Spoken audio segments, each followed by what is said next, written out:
நமது இயக்கத்தின் சார்பாக மிக சிறப்பாக ஒருங்கிணைந்த மதுரை மாவட்ட கிறிஸ்துவ நல்லெண்ண இயக்கம் இணைந்து நடத்துகின்ற சமுதாய விழிப்புணர்வு கருத்தரங்கத்தில் வரவேற்புரை ஆற்றியிருக்கிற தென்மண்டல செயலாளர் தனபாலன் அவர்களை, முன்னிலை வைத்துக் கொண்டிருக்கிற மாநில பொதுச் செயலாளர் ஜான் பிரகாஷ் எபினேசன் அவர்களை, என்றைக்கும் உறுதுணையாக இருந்து டாம்கவுனுடைய சேர்மனாக, சிஎஸ்ஐயினுடைய பொருளாளராக மிக சிறப்பாக எதற்கும் அஞ்சாமல் நின்று கொண்டிருக்கின்ற மாநிலத்தினுடைய எங்கள் இயக்கத்தினுடைய மாநில துணைத் தலைவர் அருமையண்ணன் பெர்னாண்டஸ் ரத்னராஜா அவர்களை, இங்கு எந்த சூழ்நிலையிலும் மிக சிறப்பாக பணியாற்றி கொண்டிருக்கிற நேரத்தின் அருமை கருதி எல்லாருடைய பெயரையும் சொல்ல விரும்பவில்லை என்று சொல்லியதாக கருத வேண்டும் என்று அன்போடு கேட்டு, பேராயர் மதுரையினுடைய சிஎஸ்சியினுடைய பேராயர் பாசத்திற்குரிய ஐயா ஜெய்சிங் பிரின்ஸ் பிரபாகரன் உள்ளிட்ட மேடையில் அமைந்திருக்கிற அத்துணை தலைவர்களுக்கும், எனக்கு முன்பாக அமைந்திருக்கிற அருட்சகோதரிகள், அருட்தந்தையர்கள், அருட்சகோதரர்கள், போதகர்மார்கள், ஐயர்கள், இன்னும் திரளாக வருகை தந்திருக்கிற என்னுடைய அருமை கிறிஸ்தவ சொந்தங்கள், உங்கள் அனைவருக்கும் இறைமகன் இயேசு கிறிஸ்துவின் நாமத்திலே வாழ்த்துக்களை தெரிவித்து, எதற்காக இந்த கருத்தரங்கம் ஏற்பாடு செய்யப்பட்டு இருக்கிறது? நமது கிறிஸ்தவ சமுதாயம் அரசியல் அளவிலே விழிப்புணர்வு பெற வேண்டும் என்ற உயரிய நோக்கத்தோடு தான் இந்த கருத்தரங்கம் ஏற்பாடு செய்யப்பட்டது. என்ன நடக்கிறது இந்த ஜனநாயக நாட்டில்? நமக்கு எதிராக எப்படிப்பட்ட சூழ்நிலை இருந்து கொண்டிருக்கிறது என்பதை நாம் அறிய வேண்டும் என்பதற்காக இந்த கருத்தரங்கம். நம்மை நிம்மதியாக நாம் விரும்புகின்ற இறைமகன் இயேசு கிறிஸ்துவை நாம் பிரார்த்தனை செய்வதற்கு இந்த நாட்டிலே அனுமதி இருக்கிறதா என்பதை சிந்தித்து பார்ப்பதற்காகத்தான் இங்கு அழைக்கின்றேன். அண்ணன் என்டி இருங்க, உங்களுக்கு ஒரு கருத்தை சொல்லிடுறேன். நாம் 3ஆம் தர மக்களாக உருவாக்கப்பட்டு கொண்டிருக்கிறோம் என்பதை நீங்கள் அறிவீர்களா? கல்வியிலே, வேலை வாய்ப்பிலே, நாம் நடத்துகின்ற நிறுவனங்களுடைய உரிமைகள் தினந்தோறும் வழிப்பறியாக போய்கொண்டிருக்கிறது என்பதை நீங்கள் எல்லாம் அறிவீர்களா? வாக்காளர் சரிபார்ப்பு, வாக்காளருடைய திருத்தம் என்று கூறி பல கோடி வாக்காளர்களை, அதுவும் குறிப்பாக சிறுபான்மை மக்களை எடுத்து விடுகின்ற சூழ்நிலையை, நீ இந்திய குடிமகனே கிடையாது என்று சொல்லுகின்ற, நாம் நம்மை அகதிகளாக்க திட்டமிடுகின்ற அந்த சூழல் பற்றி உங்களுக்கெல்லாம் தெரியுமா? கிறிஸ்தவர்கள் எங்கே போய்விடாங்க? இஸ்லாமியர்கள் யாருக்கு ஓட்டு போட்டுவிடுவார்கள்? நமக்கு தானே போட்டாகணும் என்ற சூழ்நிலையிலே, ஏதோ பெண்களை பார்த்தால் பிள்ளை பக்கம் இயந்திரம் மாதிரி, கிறிஸ்தவர்களை பார்த்தால் ஏதோ ஓட்டு போடுகின்ற இயந்திரங்களாக நம்மை கருதி கொண்டு, நம்மளுடைய வாக்குகளை எல்லாம் எடுத்துக்கொண்டு நமக்காக தினந்தோறும் நம்முடைய உரிமைகளை பறிக்கின்ற அந்த சூழ்நிலை பற்றி உங்களுக்கு தெரியுமா? ஜனநாயகத்தின் மீது நம்பிக்கை வைத்திருக்கின்ற, கடைசியாக நாம் நம்புகின்ற அந்த நீதிமன்றங்கள் எவ்வாறு செயல்பட்டு கொண்டிருக்கிறது என்பதை பற்றி நம்ம அறிவோமா? ஒரே ஒரு வழக்கு, ஒரு குறிப்பிட்டு சொல்ல விரும்ப, இந்துக்களுக்கும் இஸ்லாமியர்களுக்கும் 100 ஆண்டு கால அந்த கோயிலுடைய பிரச்சனை. அந்த பிரச்சனையில ஒரு நீதிபதி என்ன சொல்கிறார் என்று சொன்னால், அவர் தீர்ப்பு எழுதுகிற நீதிபதி பப்ளிக்கா, அண்ணன் எனக்கு தெரியும் நினைக்கிறேன், ஓப்பன் கோர்ட்ல என்ன சொல்றாருன்னா, இந்த தீர்ப்பு தொடர்பாக பகவான் ராமனிடம் தான் வேண்டுகோள் வைத்தேன், அவர் வழிகாட்டுதலின்படி இந்த தீர்ப்பை எழுதினேன் என்று சொல்லுகின்ற அந்த நிலையெல்லாம் உங்களுக்கெல்லாம் தெரியுமா? தீர்ப்புக்கு ஆவணங்களோ சாட்சிகளோ சட்டமன்ற அந்த வழக்குகளுடைய சட்டங்களோ தேவையில்லை என்கின்ற ஒரு நிலையை நோக்கி போய்கொண்டிருக்கிறது. நீதிமன்றங்கள் கூட இப்படி போய்கொண்டிருக்கிறது என்பதையெல்லாம் நாம் அறிவோமா? 2024 கர்நாடகா உயர்நீதிமன்ற நீதிபதி நாக பிரசன்னா மசூதிக்குள், இஸ்லாமியர்கள் மசூதிக்குள் தொழுகை நடத்தி கொண்டிருந்த பொழுது ஜெய் ஸ்ரீராம் என்று ஒருவர் முழங்கினார் என்ற ஒரு வழக்கு. அந்த வழக்கிலே உயர்நீதிமன்ற நீதிபதி சொல்லுகிறார், ஜெய் ஸ்ரீராம் என்று சொன்னால் என்ன தப்பு? அவர் கடவுளை புகழ்ந்தார் தானே, அது என்ன வழக்கு என்று ஓப்பனா கேட்டு அது தள்ளுபடி செய்த சூழ்ச்சி எல்லாம் உங்களுக்கு தெரியுமா? இயேசுவுக்கே புகழ், அல்லேலூயா, அல்லாஹு அக்பர் என்றால் விட்டு விடுவார்களா என்பதையும் சிந்தித்து பார்க்கத்தான் இந்த விழிப்புணர்வு கருத்தரங்கம். அண்ணன் என்ற சொன்னாங்க. என்ன சொன்னாங்கன்னா, அருமை சகோதரர் போதகர் தயாநிதி அவர்கள் பேசுகிற பொழுது, என் மேல எங்க கிறிஸ்துவ நல்ல இயக்கம் 15 வருஷமா ஆயிடுச்சு, வழக்கு ஒன்று கூட போடலை, அப்படி தப்பிக்க வச்சவர் தான் தலைவர், எங்க தலைவர்னு. அவங்க மேல வழக்கு போடல, என் மேல 64 வழக்குகள் வாங்கி கொண்டேன். அதுதான் உண்மை. ஏனென்றால் கிறிஸ்தவர்கள் வெளியிலே வாருங்கள் என்று சொல்லுவதே கஷ்டமா இருக்கு, அது வழக்கு வாங்கி கொடுத்தா சுத்தமா வரமாட்டாங்களே என்ற அந்த நோக்கில்தான் யார் மீதும் வழக்கு போடாமல் என் மீது 64 வழக்குகள், திருட்டு வழக்கல்ல, கொலை வழக்கல்ல, கொள்ளை வழக்கல்ல. இதே மாதிரி ஒவ்வொரு மேடைகளிலும் கிறிஸ்தவர்களுக்காக, இஸ்லாமியர்களுக்காக, சிறுபான்மை மக்களுக்காக, ஜனநாயகம் எங்கெல்லாம் பறிக்கப்படுகிறதோ அங்க குரல் கொடுத்ததற்காக, குறிப்பாக சிஏஏ, என்பிஆர், என்சிஆர் அந்த சட்ட திட்டங்களுக்கு எதிராக வழக்குகளிலே சந்தித்தவன் என்கின்ற வகையிலே, அதே போல இந்த மேடையிலே வேறு மதத்தவர் இல்லை என்று அண்ணன் அவர்கள் ஃபீல் பண்ணாங்க. அதையும் நான் சொல்லுகிறேன். நம் சமுதாயத்திற்கு முதலிலே விழிப்புணர்வு ஏற்படுத்தப்பட வேண்டும் என்கின்ற அந்த நோக்கத்தோடு தான் எல்லா திருச்சபை தலைவர்களையும் அழைத்தோமே தவிர, கிறிஸ்துவ நல்லெண்ணெய் இயக்கம் நடத்துகிற கிறிஸ்துமஸ் விழாவிலே அனைத்து மத தலைவர்களையும் வைத்துதான் நாங்கள் கிறிஸ்துவ நல்லெண்ணெய் இயக்கம் கிறிஸ்துமஸ் விழா நடத்தி இருக்கிறோம் என்பதையும் தெரிவித்து, அந்த ஏனென்றால் இன்றைக்கு உள்ள சூழ்நிலை, ஏன்னா எதற்காக விழிப்புணர்வு வேணும்? 2024 விஸ்வ இந்து பரிஷத்தினுடைய மாநாடு யாரெல்லாம் கலந்துகிட்டாங்கிறது முக்கியம் இல்ல, யார் கலந்து கொள்ளாதோ அவங்க கலந்து கொண்டார்கள். எப்படிப்பட்டவர்கள் என்றால் 40 உயர் நீதிமன்ற நீதிபதிகளும், ஓய்வு பெற்ற நீதிபதிகளும், உச்ச நீதிமன்ற நீதிபதிகளும் கலந்து கொண்டு அவர்கள் பேசிய போது, அதுவும் குறிப்பாக அலகாபாத் உயர் நீதிமன்றத்தினுடைய நீதிபதி சேகர்குமார் யாதவ் என்கின்றவர் பேசினார். என்ன பேசினார்? எங்கள் பகவத்கீதை உங்கள் திருக்குரான். நாட்டிலே பெரும்பான்மை யார் இருக்கிறார்களோ அவர்கள் இஷ்டப்படிதான் இந்த நாடு நடக்க வேண்டும் என்று சொல்லி யார் சொன்னார் என்றால் உயர் நீதிமன்ற நீதிபதி, உச்ச நீதிமன்ற நீதிபதி சொன்னார் என்பதை உங்களுக்கெல்லாம் தெரியுமா?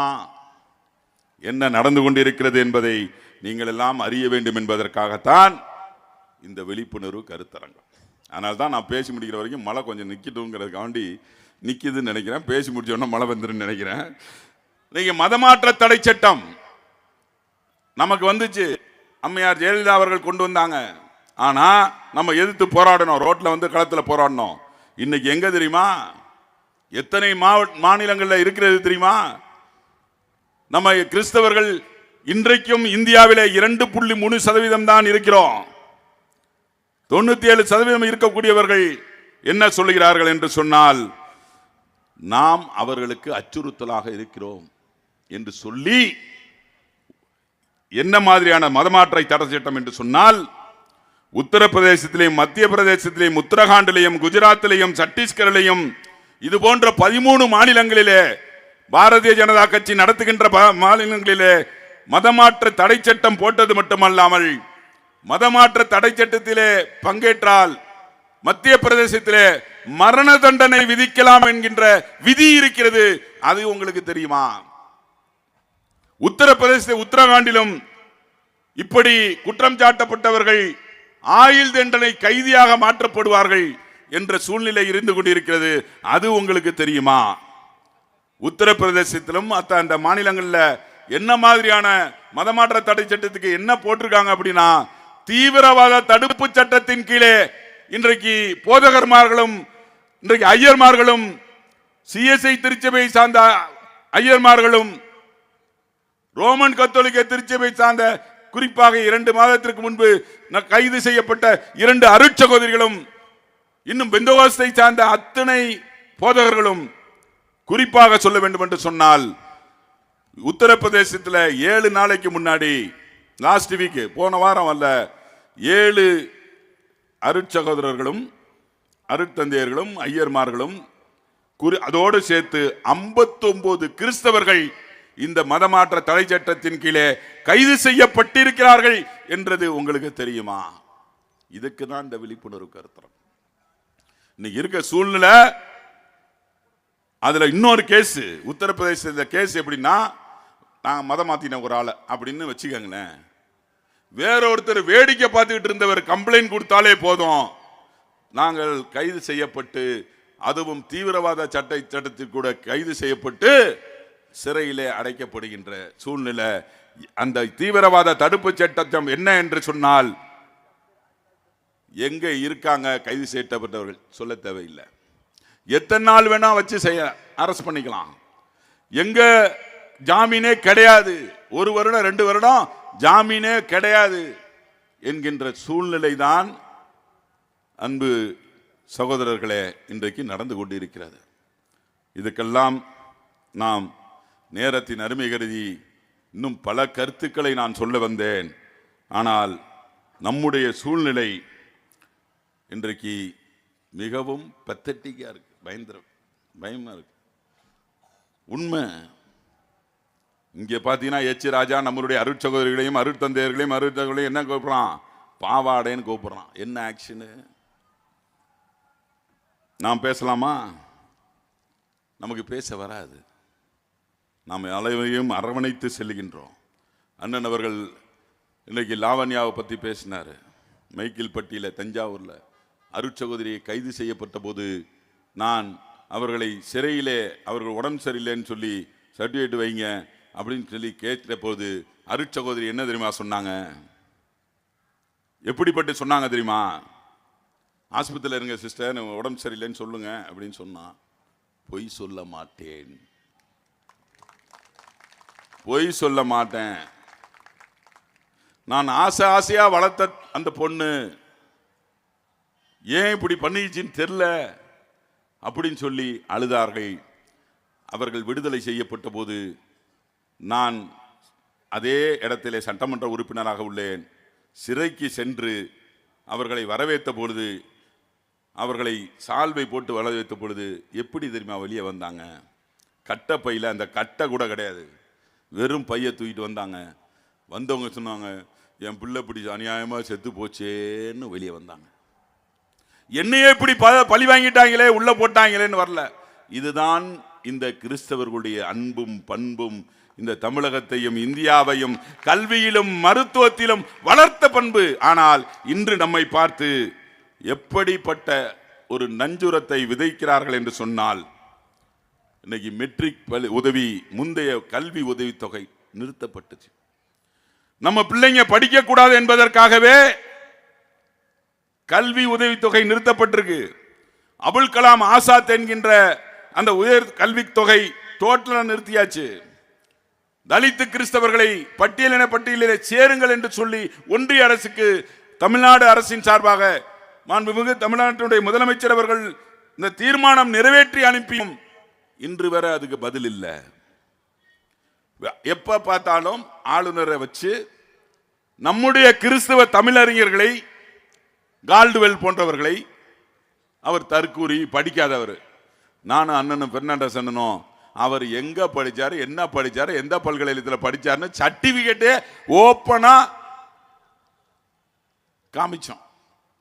ஏன் இதற்கெல்லாம் சொல்றோம்னா, இன்னைக்கு இருக்கக்கூடிய காலகட்டம் என்னன்னா, உயர் பதவியில் இருக்கக்கூடிய ஒன்றிய அமைச்சர்களாக இருக்கட்டும், கவர்னர்களாக இருக்கட்டும், இன்னும் பெரிய பெரிய பதவியில் இருக்கக்கூடிய பாரதிய ஜனதா கட்சியை சார்ந்த அத்தனை பேரும் வெறுப்பு பேச்சு, குறிப்பாக கிறிஸ்தவர்களுக்கு எதிராக வெறுப்பு பேச்சை பேசிக் கொண்டிருக்கிறார்கள்.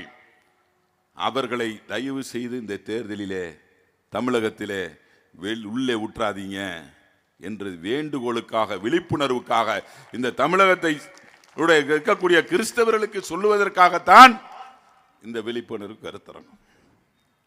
எவ்வளவோ காரியங்களை நாம் செஞ்சிருக்கோம்.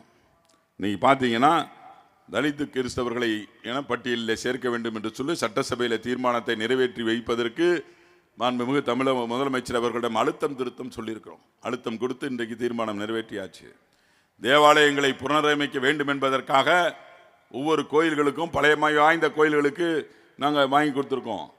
ஆனால் இன்னைக்கு சிறுபான்மை பள்ளிகளுக்கு காலை உணவு திட்டத்தையும் நானும் அண்ணன் பெர்னாண்டஸ் அவர்களும் இன்னும் மற்ற திருச்சபை சார்ந்த தலைவர்கள் எல்லாம் போய் அழுத்தம் திருத்தமாக சொல்லி அங்க ஒன்றிய அரசு காசு தரல என்பதற்காக கிராமப்புறங்களில் முதல்ல பண்ணுவோம், கொஞ்சம் பணம் வந்தோடனே நகர்ப்புறங்களையும் பண்ணித்தரோம் அப்படின்னு சொன்ன வாக்குறுதியை மாண்புமிகு தமிழ்நாட்டினுடைய முதலமைச்சர் அவர்கள் போன வாரம் அதையும் செய்து முடித்திருக்கிறார். ஆனால் இன்னைக்கு அது மட்டுமல்ல, புதுமை பெண் திட்டம், தமிழ் புதல்வன் திட்டம், மாதம் 1000 ரூபாய் வழங்குகின்ற திட்டத்தெல்லாம் எப்படியோ பேசி திருச்சி வாங்கியாச்சு. கல்லறை தோட்டங்களில் இன்னைக்கு கல்லறை இல்லாமல் பல மாவட்டங்கள் இருக்கிறது, அதுவும் நாங்கள் அறிவோம். அதற்கான முயற்சியும் தினமும் எடுத்துக்கிட்டு இருக்கேன். ஆனால் ஒரு சட்டமன்ற உறுப்பினர் அண்ணன் சொன்னாங்க, CJ ராஜன் அண்ணன் சொன்னாங்க, ஒரு சட்டமன்ற உறுப்பினர் தனி மரம் தோப்பாகாது, அதுக்கான சூழ்நிலையை உருவாக்க வேண்டும் என்று சொன்னார்கள். கிறிஸ்தவர்களே, நம்முடைய சிறுபான்மை மக்களே, ஒன்னே ஒண்ணுதான், எல்லாரும் ஒன்று சேர்ந்தால்தான். நம்மளை பிரிப்பதற்கு அத்தனை வேலையும் பார்ப்பாங்க, எல்லா வேலையும் பார்ப்பாங்க. ஆனால் இன்றைக்கு யார் வந்தாலும் யார் வராவிட்டாலும் நாம் ஒன்றிணைவோம். எல்லா திருச்சபைகள் அந்த கருத்துக்களை எல்லாம் மறந்து ஒரே குடையின் கீழ் நாம் ஒன்று சேர்ந்தால்தான் இன்றைக்கு நமக்கான ஒரு பயன் கிடைக்கும். எவ்வளோ சூழ்நிலைகளை இன்றைக்கு நாம் பார்த்துட்டோம். ஆனா எல்லாத்தையும் சாதிச்சிட்டோமா, இருந்தியே, சொன்னியே, செஞ்சிட்டியா அப்படின்னா இல்ல, பாதி காரியங்களை செய்ய முடியல. இதுதான் உண்மை. தமிழ்நாட்டு முதலமைச்சர் அவர்கள் நமக்கான அவ்வளவு பிரச்சனைகளையும் சரி செய்து தருகிறார். ஆனால் சில அதிகாரிகளிடம் போய் கேட்கும் பொழுது கெஞ்ச வேண்டியதா இருக்கு. சமூகம் சார்ந்த சிறிய விஷயம் என்றாலும் பல மணி நேரம் கால் கெடுக்க நிற்க வேண்டியதா இருக்கு. எத்தனையோ அவமானங்களை எதிர்கொள்ள வேண்டியதா இருக்கு. அவ்வளவு வருத்தத்தோடு சில விஷயங்களை நான் பகிர்ந்து கொள்ள முடியல. ஆனா இருந்தாலும் இந்த நிலைமை மாற வேண்டும் என்று சொன்னால், இன்னைக்கு நமக்கு வாய்ந்த அந்த நமக்கு சார்ந்த நம்மை ஆதரிக்கிற அரசாங்கம் இருக்கும் போதே இந்த அதிகாரிகள் இப்படி பண்றாங்கன்னா, நமக்கு எதிராக இருக்கக்கூடியவர்கள் வந்துவிட்டால் இந்த அதிகாரிகள் என்ன பண்ணுவார்கள் என்பதையும் நீங்கள் மனதிலே வைத்துக் கொள்ள வேண்டும். அப்ப நமக்கான அரசியலை முன்னெடுக்கணும். எப்படி எடுக்கிறது? பல பேர் வருவாங்க, பினாமி அரசியல் கட்சிகள்லாம் வரும், வந்து நம்ம ஓட்டை பிரிப்பதற்கான எல்லா வேலையும் செய்வாங்க. ஆனால் நாம் ஒன்றிணைந்து ஒரே குடையின் கீழே ஒற்றுமையோடு ஒரே தலைமையின் கீழே அனைவரும் ஒன்றிணைந்தால்தான் நமக்கான அரசியலை எடுக்க முடியும். இங்கே இருக்கக்கூடிய மேடையிலே வந்த அரசியல் சார்ந்த, அதுவும் குறிப்பாக சமுதாயத்திலே அறிவு சார்ந்த தலைவர்களை அதிகமாக வைத்திருப்பது நாம் கிறிஸ்தவ சமுதாயம். ஆனால் வீட்டை விட்டு வெளியே வர்றதில்லை. கேஸ் வந்துடும் பயப்படுறாங்களோ. நான் கேஸ் வாங்கிக்கிறேன், நீங்க உங்களுக்கு கேஸ் இல்லாம பார்த்துக்கிறேன். தயவு செய்து அறிவு சார்ந்த இவர்கள் தயவு செய்து மேடை எல்லாரும் ஒன்றிணைந்து வந்து நமக்கான நிலையை மாற்ற வேண்டும். எனவே எப்படி ஒன்றிணைப்பது? இங்க 1000 பேர் நம்ம கூடியிருந்தோம். இந்த மதுரையில் 1000 பேர் தான் கிறிஸ்தவர்களா? அவ்வளோ பேர் தான் சேர்ந்திருக்கோமா? சொல்லுங்க. அப்ப அவர்களை ஒன்றிணைப்பது எப்படி? கஷ்டம்தான். நான் 15 வருஷமா கஷ்டப்பட்டு ஒன்றிணைச்சிட்டு இருக்கேன். இன்னைக்கு இந்த மேடை இவ்வளவு ஒரு அரசியல் கட்சிக்கு ஈக்குவலாக இவ்வளோ பெரிய மேடை, லைட்டு அதெல்லாம் போட்டிருக்காங்கன்னா, எங்களுடைய 3 மாவட்ட செயலாளர்கள், எங்களுடைய மண்டல செயலாளர், எங்கள் பொதுச் செயலாளர்லாம் இணைஞ்சு அவங்க கையிலேருந்து காசை போட்டு இன்னைக்கு நடத்தியிருக்காங்க. பொருளாதாரம் வெளிநாட்டிலேருந்து ஃபைனான்ஸ் வரல, உள்நாட்டு எங்கள் இயக்கத்தாளுங்களே அவங்க பையிலேருந்து எங்கேருந்து கஷ்டப்பட்டு உழைச்சி, யாரும் பெரிய பணக்காரங்க கிடையாது, இருந்தாலும் ஒன்று சேர்ந்து கஷ்டப்பட்டு அண்ணன் CSC பெர்னாண்டஸ் அண்ணன் அவருடைய சார்பா அவங்களோட ஆட்கள் இதெல்லாம் ஒன்று சேர்ந்து நடத்தினால்தான் இது மாதிரி கூட்டங்கள் இங்கே மட்டும் இல்லை, மதுரையில் மட்டும் இல்லை, அடுத்தது வேலூரா, வேலூர், திருவண்ணாமலை, கன்னியாகுமரி, எல்லா இடங்களுக்கும் சென்று நாங்கள் இந்த கூட்டத்தை செய்து இன்னைக்கு பல கருத்துக்கள் இருக்கு, சொல்ல முடியல. காரணம் என்னன்னா மழை இன்னும் ஒரு 5 நிமிஷத்தில் முடிச்சிருவோம். ஏன்னா இவ்வளவு கருத்துக்களையும் நாம் நம்முடைய மக்கள் மத்தியிலே சேர்க்கணும். இப்போ நான் சொன்னது ஒரு கடலில் இருக்கக்கூடிய ஒரு சொட்டு தண்ணி மாதிரி. எவ்வளவு பிரச்சனைகளை பட்டியலிடுவதற்காக வந்தேன், ஆனால் நேரம் இல்லை, மழை பெய்யுது. ஆனால் இன்னைக்கு இருக்கக்கூடிய காலகட்டம் நமக்கான காலகட்டம் அல்ல, நம்மளை சோதித்து பார்க்கக்கூடிய காலகட்டம். தேர்தல் ஆணையம் என்ன நடந்துட்டு இருக்குன்னு அன்னை சொன்னார் கரெக்டா. தேர்தல் ஆணையம் எப்படி பண்ணுதுன்னா, ஒரு வீட்டில் 5 பிராமணர், 3 இஸ்லியம், 2 தலித்து, 40 பழங்குடியினர் ஒரே வீட்டில் அட்ரஸ் இல்லாத வீட்டில் குடியிருந்தாங்க அப்படின்னு ஓட்டுரிமை கொடுத்துருக்கு. அது தெரியுமா உங்களுக்கு? அவ்வளோ நல்ல சமுதாயமா நம்ம சமுதாயம் வாழ்ந்துட்டு இருக்கோம். எங்க ப்ரூஃபோட காமிச்சிருக்கோங்க. அந்த அட்ரஸ் இருக்க, அந்த அட்ரஸ் இடம் எங்கடான்னா டோர் நம்பர் 0. டோர் நம்பர் என்ன? 0. சரி, இன்னொரு டோர் நம்பர் 00. அவ்வளோதான். இப்படி வச்சு அட்ரஸ் வச்சு அதுல 60 பேர் 80 பேர், சரி அவ்வளோ பெரிய வீடு வச்சிருக்காங்களான்னு உள்ள போய் பார்த்தா ஒரு பெட்ரூம் சைஸ் கூட இல்லை. அதுல 4 பேர் கூட வாழ முடியாது. அதுல 60 பேர் 80 பேர் இப்படி ஓட்டு திருட்டை பண்ணிக்கொண்டு, அதுவும் குறிப்பா முந்திலாம் என்ன பண்ணுவாங்கன்னா, நம்ம வாக்காளர் அடையாளத்தை வாங்க போறோம்னா நம்ம அட்ரஸ் கேட்பாங்க, வந்து விசாரிச்சுட்டு ஆமா இருக்காங்க, ரேஷன் கார்டு நம்பர் இது அப்படின்னு சொல்லிட்டு போவாங்க. இப்போ நீ உன் பிறந்த தேதி, உன் சர்டிஃபிகேட்டு, உங்க அப்பா சர்டிஃபிகேட்டு, உங்க தாத்தா சர்டிஃபிகேட்டு, உங்களுடைய எல்லா காலேஜ் படித்த சர்டிஃபிகேட்லாம் கொடு. சரிங்க, இந்த ஆதார் கார்டுன்னு ஒன்று கொடுத்தீங்களே, அதை கொடுத்தோமே, யார் கொடுத்தது? இதே ஒன்றிய அரசு தான். இந்த வாக்காளர் அட்டை இதுக்கு முன்னாடி கொடுத்துருக்கீங்களா? இல்லை இருந்தாலும் இப்போ திருப்பி தரணும்னு நம்மளை நோக்கி இந்த இதெல்லாம் டீட்டெயில் கேட்குறாங்கன்னா எதற்காக? நம்ம அவங்களுக்கு ஓட்டு போட மாட்டோம், அதை சீர்குலைப்பதற்காகத்தான் இந்த வேலையெல்லாம் பண்ணுறாங்க. அடுத்த கூட்டத்திற்கு நாம் ஒன்று சேர்வோம். அடுத்த கூட்டத்தில் இங்கே வந்த 1000 பேர் இன்றையிலிருந்து இந்த இயக்கத்தினுடைய பிரச்சார பீரங்கிகளாக இருக்கிறோமோ இல்லையோ, இறைமகன் இயேசு கிறிஸ்து தான் உங்களை எல்லாம் இங்கு கூட்டி வந்து சேர்த்திருக்கிறார். இங்கே இருக்கக்கூடிய மாவட்ட செயலாளர் எவ்வளோ கஷ்டப்பட்டு உங்களை அழைச்சாலும் இந்த நேரத்தில் இப்படி வந்து இங்கே உட்கார்ந்து என்ன பேசுகிறாங்கன்னு கேட்கணுங்கிற அந்த உணர்வு ஊட்டியது அந்த இறைமகன் இயேசு கிறிஸ்து தான்.